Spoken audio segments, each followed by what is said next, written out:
Monseigneur Alain Drémy, bonjour, merci de nous recevoir aujourd'hui. Que représente Noël pour vous? Bon, d'abord, c'est une fête de famille. C'est en famille qu'on apprend à découvrir au fond Noël. C'est en famille qu'on se déplaçait à la messe de minuit déjà jeune. C'était la première fois qu'on veillait dans notre vie. C'est les cadeaux dont le sens n'était peut-être pas évident tout de suite, mais enfin on se réjouissait de recevoir des cadeaux ce jour-là. Mais on savait que ça venait de quelque part de la générosité d'un certain Jésus. Alors Jésus, justement, parlons-en. Noël, pour un chrétien, c'est l'incarnation. Dieu se fait homme, le Verbe prend chair, dit Saint Jean dans son prologue.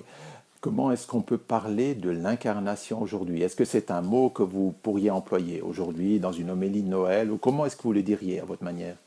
Non, incarnation, ça risque de faire un peu boucherie à la limite. C'est pas un concept comme ça que l'on comprend tout de suite. Un chrétien habitué quand même aux prières de la messe peut avoir une idée de ce que ça veut dire.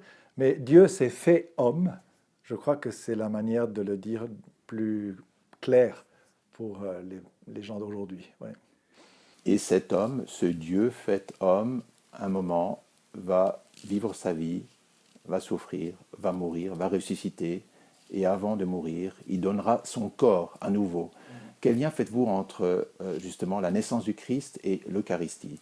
Je crois que cette proximité, le fait soit devenu vraiment l'un d'entre nous, qu'il ait vécu dans les limites de l'être homme ou femme, euh, je crois que ça, c'est quelque chose qui ne pouvait pas en rester là. Ça ne pouvait pas être qu'un épisode dans l'histoire.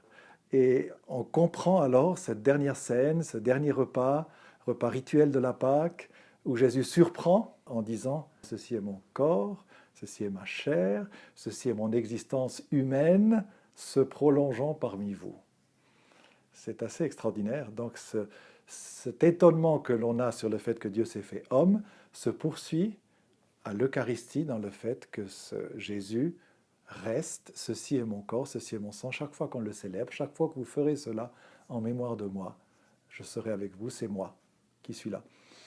Jésus fait chair, Jésus donné, Jésus offert, je dirais presque à Noël, ce Dieu venu prendre chair. Est-ce que cette formule, on peut encore l'entendre aujourd'hui à votre sens, dans le monde actuel?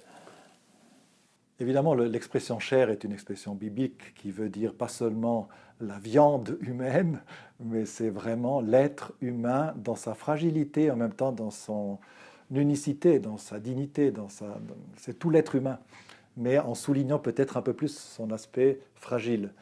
Et c'est ça le mot que veut dire le mot chair biblique. Alors aujourd'hui, on dira plutôt, oui, l'être homme, l'être humain, l'homme. Je crois que c'est comme ça qu'on pourrait le traduire. Alors, la chair, c'est notre réalité corporelle aussi. Et celle-là, aujourd'hui, on sait combien elle compte et en même temps combien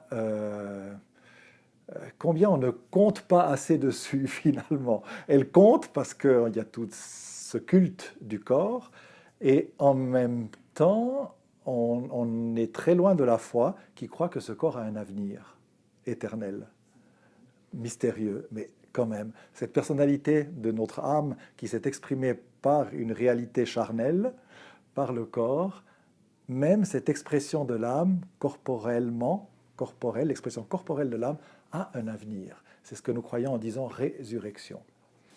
En même temps, aujourd'hui, on se rend compte que la chair humaine, la viande humaine, pour reprendre votre expression, ce corps est aujourd'hui presque imparfait, à perfectionner, à améliorer, on veut en repousser les limites constamment. Comment est-ce qu'on peut concilier, à votre sens, ces préoccupations d'aujourd'hui et la réalité de ce Dieu fait chair? Si ce Dieu a choisi de vivre quand même dans ses limites, en s'incarnant dans un temps, un moment de l'histoire, soumis à une loi, il y avait le recensement, soumis à une famille, Marie et Joseph avaient une descendance, elle est dans une descendance, soumis et confronté à la différence, les bergers qui étaient les marginaux de l'époque, qui sont les premiers à être présents. S'il a choisi tout ce contexte qui limite finalement, mais qui fait en même temps la beauté de la vie humaine, c'est qu'il y a un message là. Comme quoi, dans ces limites qui semblent nous limiter, on peut vivre une plénitude.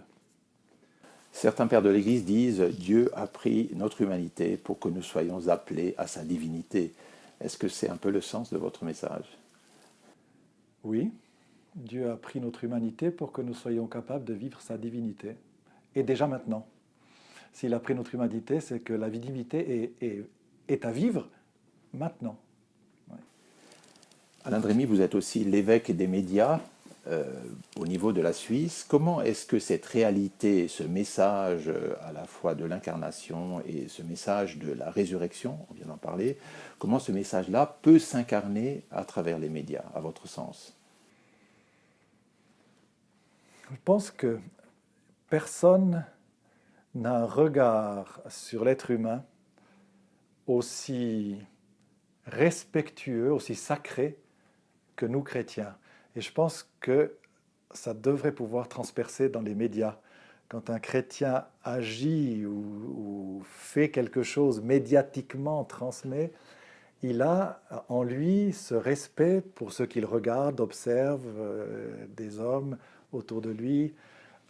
Il a ce respect sacré que lui donne le regard sur l'être humain dont Dieu lui-même a vécu la vie. Aujourd'hui, dans nos médias, on parle beaucoup de flux de réfugiés, de flux migratoires. On ne peut pas ne pas faire la comparaison avec le recensement qu'a ordonné Hérode dans l'évangile de Luc. Est-ce que ce sont des images qui vous parlent? Oui, parce que ce recensement montre que l'homme essaye de maîtriser. Et là, on sent que ces flux migratoires, on en perd la maîtrise. Et donc, on est appelé non pas seulement à régler, organiser, mais on est appelé à une générosité qui nous dépasse. Enfin, à finalement être plus généreux que raisonnable. Donc, on doit aller au-delà de ce qu'on arrive à maîtriser par amour de l'autre, finalement. Et donc là, il y a un message très fort, oui. Ce recensement d'Hérode, qui essayait de l'empereur romain, qui essayait de maîtriser vraiment tout ce qui se passait dans son territoire, c'est un peu le désarroi qu'ont nos élites politiques et même la population face à ces flux migratoires. On est dépassé, on aimerait maîtriser, et l'incarnation, le fait que Dieu s'est fait homme, à ce moment-là, au moment du recensement, que Joseph et Marie ont dû se déplacer, ils étaient obligés de suivre cette loi, et c'est là que vient, d'une manière tout à fait inattendue, imprévisible par qui que ce soit, c'est là que Dieu vient. Alain Drémy, une dernière question. Comment est-ce que vous allez fêter Noël cette année? Eh bien, moi je me réserve toujours, pour Noël, je me réserve rien. C'est-à-dire que j'attends de voir si dans le diocèse il y a quelque part une situation qui demande plus qu'une autre qu'un évêque vienne, soit comme un réconfort ou un soutien dans une situation particulière. Alors je me rendrai dans le pays de Fribourg, de langue allemande, dans une des paroisses du Deutsch Freiburg, où il y a eu quelques problèmes, quelques soucis, et il manque aussi un prêtre en ce moment, et c'est là que je vais fêter Noël le 24 au soir. Puis le 25, alors, je vais, pour changer un peu de cadre, à la basilique Notre-Dame à Genève, heureusement à 11h30.